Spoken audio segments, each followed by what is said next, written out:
Here's some news from the world over. A gunman killed at least 4 people Tuesday and then took his own life inside a cathedral in southern Brazil.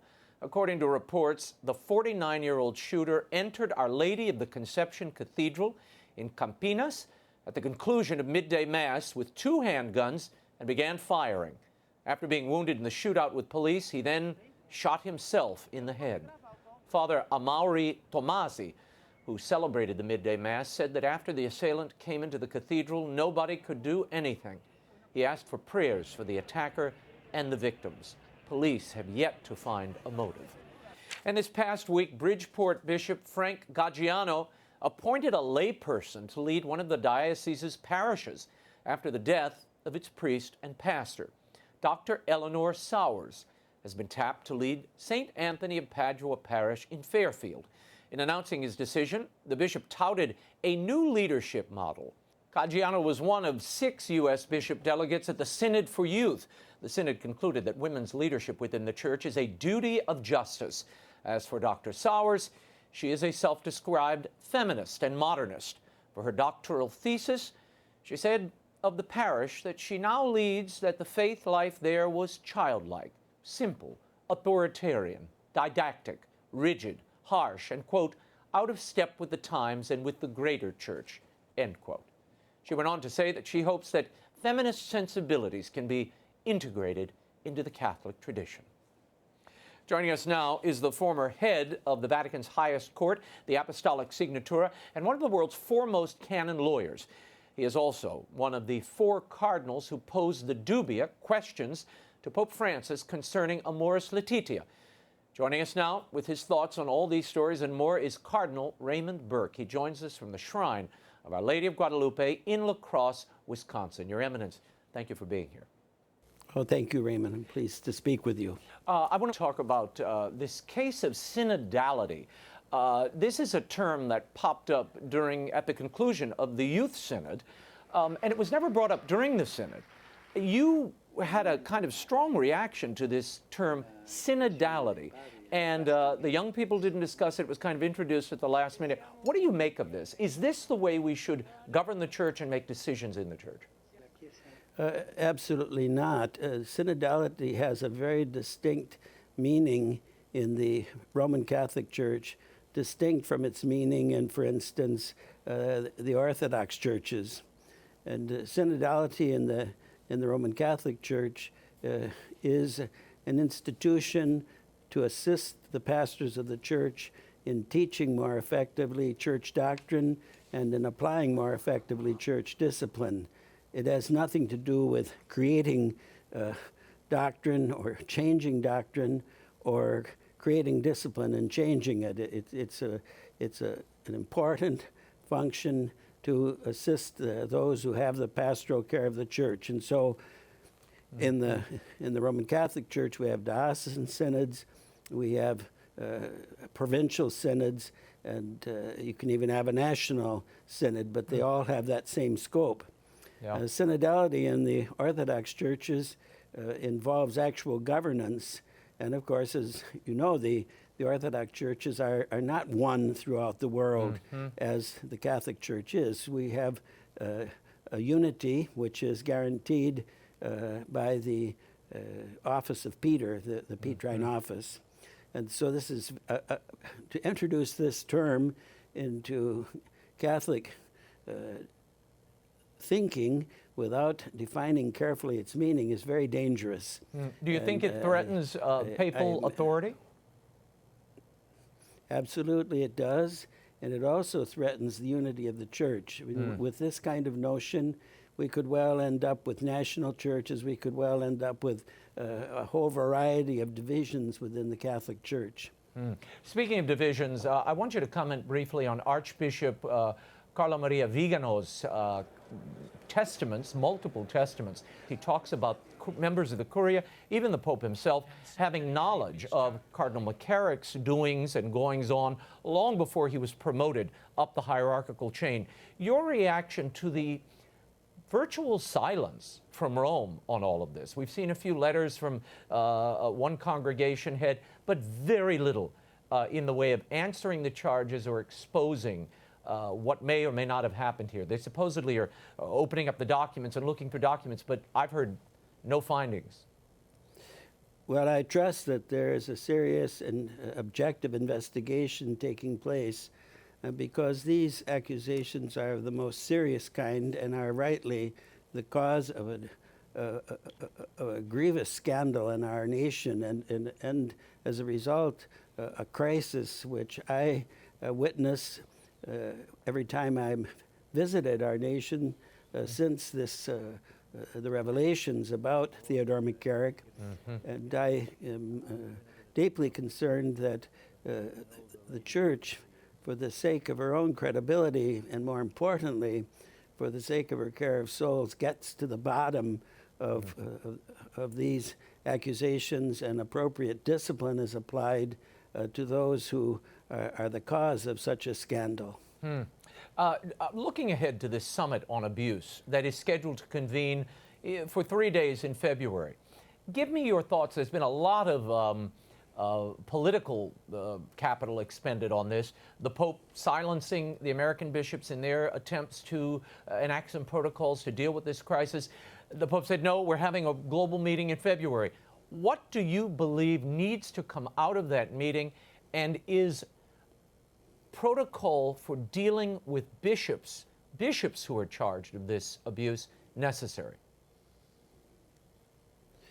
We have in the Code of Canon Law, we've had it in the Church's discipline for centuries, the correct process to use to investigate such accusations. That needs to be applied.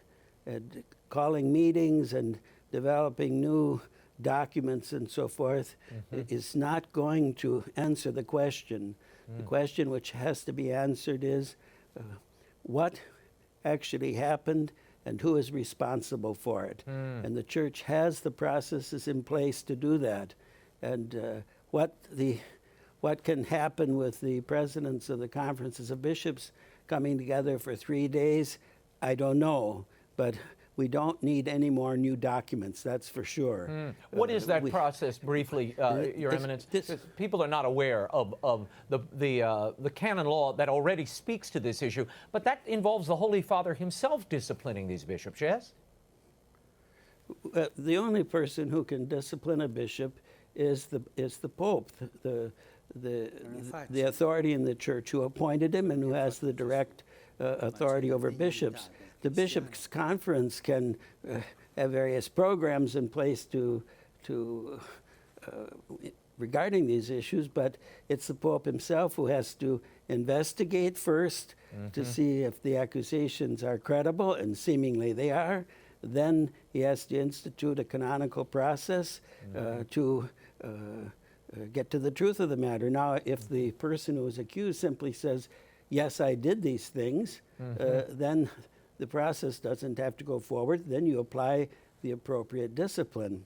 But otherwise, there's a canonical trial, and that trial is conducted in a way to get at the objective truth, and it comes to a decision, and on the basis of that decision, the appropriate sanction is imposed in order to repair the damage done to the Church, and also to give the guilty party the possibility of amendment of his life and for a grave harm done.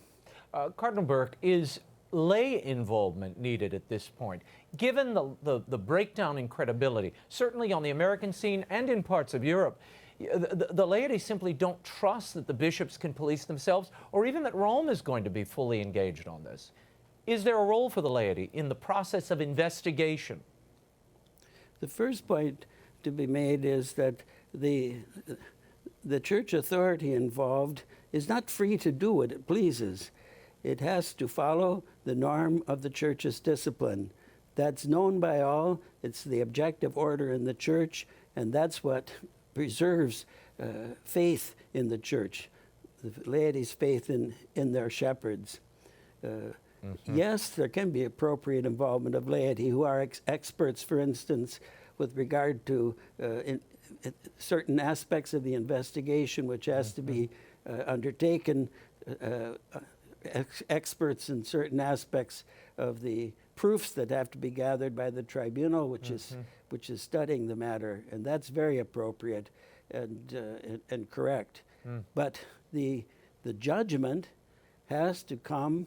The final judgment has to come from the authority of the church as it's established in the church's discipline. Yeah, so and it's ultimately so ultimately the responsibility falls to the Pope to deal with these bishops who are accused. Well, no, exactly. That's clear, and to pretend otherwise is simply leaves everything in confusion and in uncertainty. I want to move on to the focus of this meeting, Your Eminence. This February meeting is being billed as a summit to address the abuse of minors. But so much of this sexual abuse scandal, certainly in this wave of it, in the United States, in Germany, in South and Central America, it's targeted adolescent boys and seminarians, young men. Are they missing the framing on this question? Well, I think the point is the abuse of those who rightly put trust in their shepherds in the church and their pastors only to have the pastor abuse or attempt to abuse them. That's clearly grievously wrong, a grievous sin. Now, secondly, as you say, the majority of these acts are homosexual acts committed either with adolescents or with seminarians, young men. And I would say that the question that has to be addressed is the question of a homosexual culture in the clergy that leads to this kind of conduct.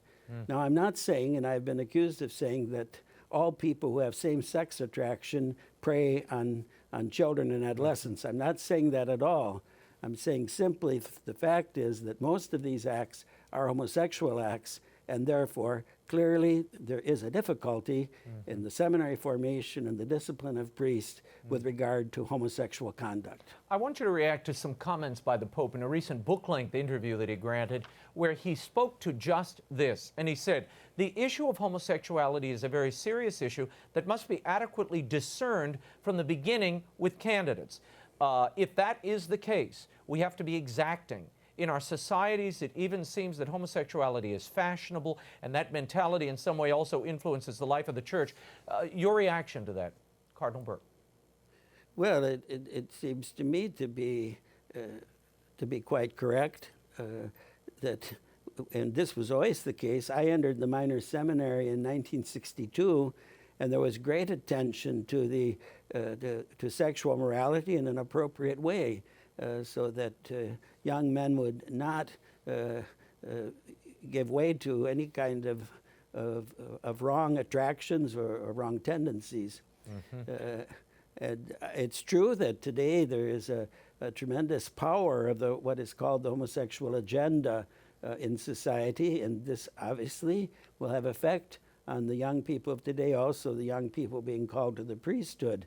And so there has to be the same attention and perhaps even greater attention to try to assist all young men who come into the seminary to make sure that they do not have disordered attractions. If they do have disordered attractions, of what is the nature of that attraction, and if it's a deep-seated attraction, then of course the person is not a candidate for ordination to the priesthood. So this is an interview. It's not stated in a kind of a logical document way. But if I understand, right? But if I am understanding it correctly, I would agree with it. Yeah. He goes on to say this, and this is Pope Francis in this book-length interview. He says, "We have to urge homosexual priests and men and women religious to live celibacy with integrity, trying to never scandalize either their communities or the faithful, holy people of God by living a double life. It's better for them to leave the ministry or the consecrated life rather than to live a double life." Is this recognition that there are people living in this state And what can be done about it? Well, it seems to me that, yes, the Holy Father is acknowledging that there are priests, there are religious who suffer from same-sex attraction, and even there are those who are acting upon these attractions in a sinful way. Certainly, if there is a priest or a religious who is suffering in this way, and they have to return to the discipline of perfect continence. This is the whole meaning of the vow of chastity. This is the whole meaning of the promise of celibacy for priests. And perfect continence means that one does not engage in any form of sexual activity. And that should be clear to everyone. Now, if a person has a deep-seated attraction in this way and is unable to be able to be helped to reorder his life or her life, then it is the only proper thing is for the person to leave the active priestly ministry or to leave the religious life. I want to move on to a question I've been receiving when people heard you were coming on today. They're asking, what of the Dubia? You pose with 3 other cardinals questions, and these are very deliberate, clear questions of the Pope regarding his Amoris Laetitia apostolic exhortation. You've received no response to that, and the heart of this really was whether the divorced and remarried without an annulment could receive communion. And the questions are posed to get clarity on these various issues surrounding this controversy. Have you received any answers, and why not? No, we have not received any response. We submitted the Dubia. We also asked more than once to be received in audience in order to receive a response to the Dubia. There has been no response. A response must be made because these Dubia are not, how should we say, capricious questions or peripheral questions of some eccentric cardinals. These are 5 questions which have to do with the very heart of the Church's teaching on marriage and the Eucharist and on the moral law. And so these questions, and certainly I am determined that they will, that the faithful must have a response to these questions in order to have a secure direction for their lives. At one point you said if there was no response, there would be a reaction. Where do you go from here? What is the reaction? Well, this is the difficult part. What you do in such a case, at the classical institute is called a correctio. In other words, a correction of either a failure to teach or a correction of a false teaching. The difficulty is there's no clear procedure in the Church's discipline about how is this to be carried out, and so we continue to and it's not only now the 2 of us who are still alive of the 4 cardinals, Cardinal Walter Brandmüller and myself. And of course, we continue to be deeply concerned that these questions be answered. But there are also others other cardinals who are deeply concerned also. The question now is to find the proper way for the good of the Church to have a clear answer to these questions. And that's about as much as I can say. So a formal correction is on the table, is what you're saying? Yes, it will remain on the table as long as the questions are not answered in accord with the Church's teaching and discipline. I want to move on to a story we reported a little earlier, and I need you to put your canon law hat on, which I know is always within reach, if not in place. Bishop Frank Caggiano in the Diocese of Bridgeport, Connecticut, has appointed a woman to a new leadership position in the parish. She is to serve as the parish life coordinator, and she will have decision-making authority over a team of priests who are responsible for what they're calling sacramental ministry. Your reaction to this, is this canonically valid? Well, I haven't seen the the documentation about this. In fact, this is the first that I've heard about it. I would have to study it in order to comment on the actual situation in the Diocese of Bridgeport. The only thing I can say is this, that the office of pastor, which is intimately connected with the administration of the sacraments, can only be conferred upon an ordained priest. And so I don't know. I would have to study to see what the meaning is of the terminology. Pastoral life coordinator, is that what it's called? Yeah, that's the terminology. I would have to study that. But the pastoral care of a parish must be in the hands of an ordained priest. He has been ordained, he's received the grace to act in the person of Christ as a shepherd of the flock, and all the faithful have the right to demand the care of a priest. Before I let you go, I have to get your opinion of a major story. We've really been reporting this all fall and into the present, really for years. And it is the deal struck between the Vatican and Beijing, where the government is allowed to choose bishops which the Pope can then veto or ratify. There was a hope, I think, that this would allow more openness for the Catholics in China to practice their faith. But since this deal was enacted, it seems the Chinese government is more controlling, churches are closing, faithful are being targeted, a bishop has disappeared, priests are being detained. Your thoughts on this deal? My question is, why are we surprised? We know what Xiaoping thinks. We know how he thinks. He's openly declared that there is no religion in China except China. China is the religion.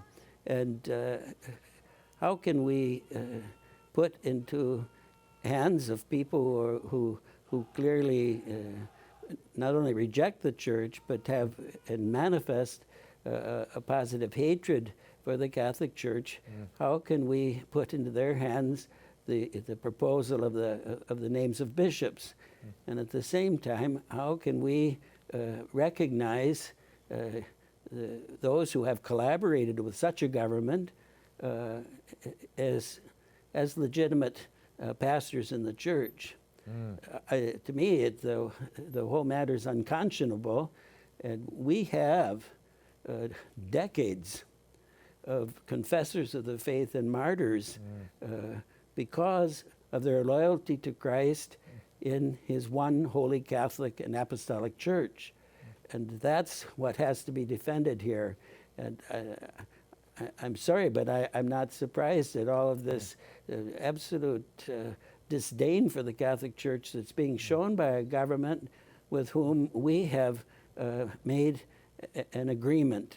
And it seems clear to me that the agreement is only to the damage of the Roman Catholic Church. Cardinal Raymond Burke, as always, thank you for being here. We hope to see you again very soon.